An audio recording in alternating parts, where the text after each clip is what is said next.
Okay, so we know that Microsoft has the more powerful console with the Xbox Series X. Nobody's going to debate that. I think it's pretty cut and clear that the Xbox Series X, more powerful console. I've said it, everybody said it, 16 to 18% more powerful, which is less power difference next generation than what we have between the PS4 Pro and the Xbox One X. But I'm just saying, listen, there's some things where Sony has done a really good job of building up a very powerful, even kind of keel console, well-rounded console with the PS5, but we're not going to sugarcoat it.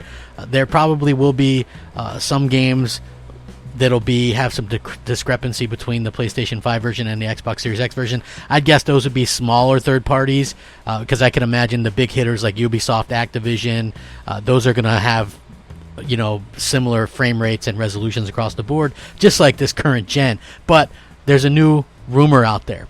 What's up, everybody? Crapgamer here with Crapgamer Reviews, back with another video. Thank you so much for checking it out. I appreciate it. Please like, share, and subscribe. I would appreciate that as well. It helps out the channel, and it means a lot to me personally. Thank you to all the new subscribers, old subscribers, everybody in between. You guys are simply amazing, and I'm grateful for each and every one of you. So I wanted to kind of get started right away, though. So anyway, if you guys remember, the Xbox One X, great console, by the way. I love it. I just wish that Microsoft would have supported it better with their first party, which they've absolutely failed to do. And that's on them, right? They failed to do that. Like, I was having fun with it at first, but then you get to a point where, you're just not really having fun with this thing. It's just like you wish that they had the exclusives and stuff like that to really take advantage of it, and they didn't, and that's unfortunate. With that being said, there's now word out, and first I want to kind of clarify this. This is going around to multiple people and things like that. Take it with 100% grain of salt. We don't know for sure, but the behind-the-scenes scuttlebutt is that Sony is very unhappy with having a inferior quote-unquote console as looked out to with the PlayStation or the Xbox Series X versus the PlayStation 5, meaning they don't like giving up the power to Xbox. So within that amount of time, Sony has already started plotting a PS5 Pro upgrade. Now, of course, there's been some kind of talk. There was I think an ex-Microsoft employee saying it probably wouldn't happen, etc., etc. Listen, from what I understand, Sony has PlayStation VR 2.0 in the pipeline, and this is going to be super high fidelity VR. And apparently, they want to launch, just like they did the PS4 Pro with the PlayStation VR as well, around the similar time. That's what they're looking forward to doing, something that launches a PlayStation 5 Pro that would actually beat the Xbox Series X and like the T-flops and all that kind of stuff, mostly to support their VR calls and stuff like that, but also because internally I've heard that they're not very happy about where Microsoft is ahead of them in terms of the power and things like that, and it's something of a rush. So I would expect 2023, within 3 years, probably that holiday, we're going to see PlayStation VR 2.0, and we're going to see PlayStation 5 Pro, and that's just going to be what they really kind of want to accomplish. So Microsoft apparently did take Sony a little bit by surprise with the absolute power of the Xbox Series X. They shouldn't have, though, because honestly, they've been talking about how they were going to go for power for a long time now, and with that being said, they should have just known right away. But apparently Sony didn't want to take such a huge loss on the the parts and stuff like that in the console itself, so they are planning to, I guess, utilize some things coming in the next few years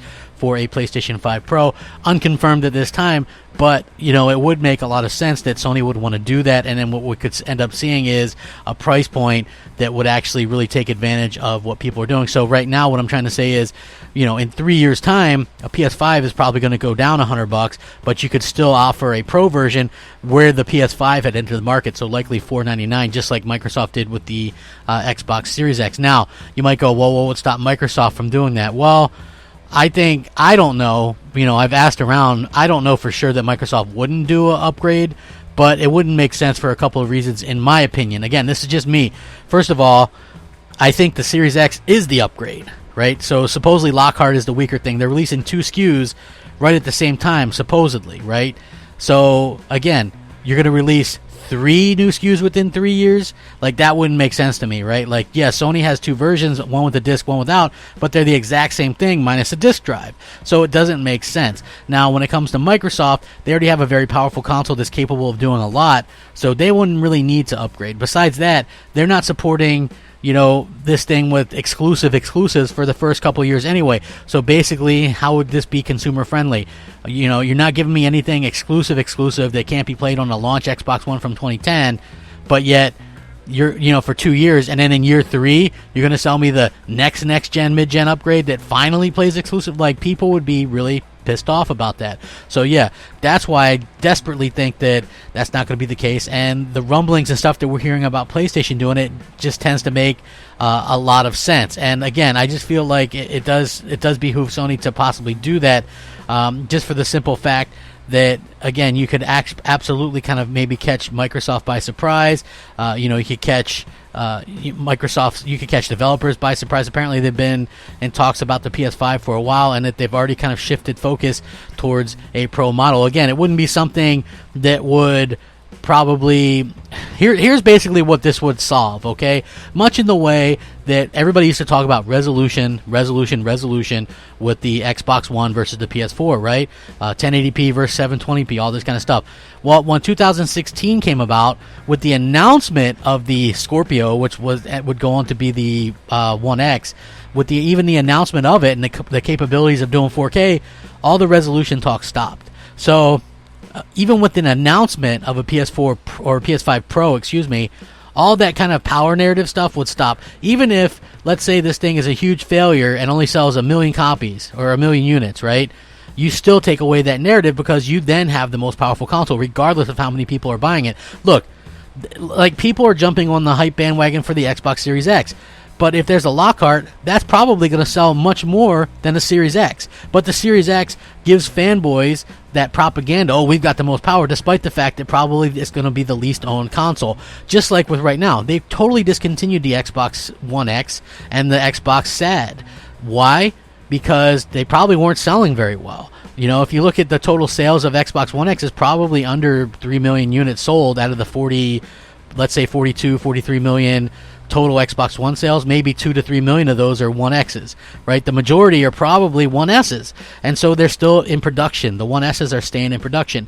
Now, when it comes to next generation, I think that Sony might take that same kind of route. You have the PlayStation 5 Pro. It's probably not going to sell a boatload, but that hardcore 1 to 3 million people might upgrade, and they might want to play that 8K and that, because I do feel like we're probably going to start seeing some 8K TVs in the next 4 years or so that are going to become a little bit more affordable, and Sony are going to want to be on the front line of that, because yes, while the PS5 and the Xbox Series X are technically 8K ready, they're not exactly 8K ready, like native 8K. They can output, I'm sure, but at the same time, are they really going to mess with that? Is that something that they're really going to take advantage of? Like, that's the part that I would kind of question and go, well, it doesn't really make much sense for them to do that right at this particular juncture. So it's going to be interesting to see how that works out. And if it does work out, how does Xbox fans really resolve that? How do they feel about that? I would love to hear about that kind of in the comments. Like, if you're hyping up power right now, and then you don't have power,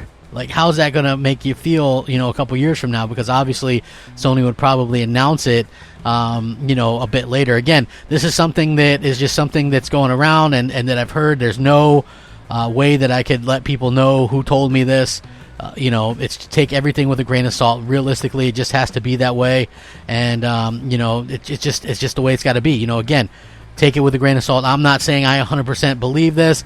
It would be very interesting if it indeed did come to pass, just because, Sony could completely kind of run the narrative then, and it would be very funny just to see the way people sort of react to it and, how they go about their usual business. Like, how can the Xbox fanboys be like, hey, Xbox, if the case is kind of different, and I do think that that's going to be a significant difference between, a PlayStation 5 Pro and just a PlayStation 5. Like, Sony could potentially undercut the price of the Series X with the base PS5 and then, come out with a hardcore model in a couple years, and that would just end all the debate talk about power.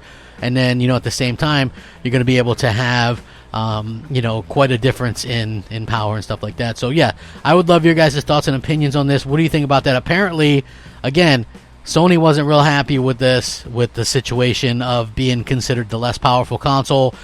They're kind of angered about it or whatever, and sort of rushing this out. So it's going to be very interesting to see if that works, and I would love to hear your guys' thoughts and opinions on this down below, or you can hit me up on Twitter at @the_Crapgamer, Xbox Live MOH space Crapgamer, PSN just Crapgamer. Please stay safe, happy, and healthy. I appreciate it, guys, and let me know what you think. Thank you so much for watching and taking time out to watch another one of my videos. I really do appreciate it. If you want to support me, a simple like is probably the best way. Hit the bell so you're notified of everything as soon as it drops. Thank you so much. Rack 'em up and game on. Crapgamer out. Unscripted.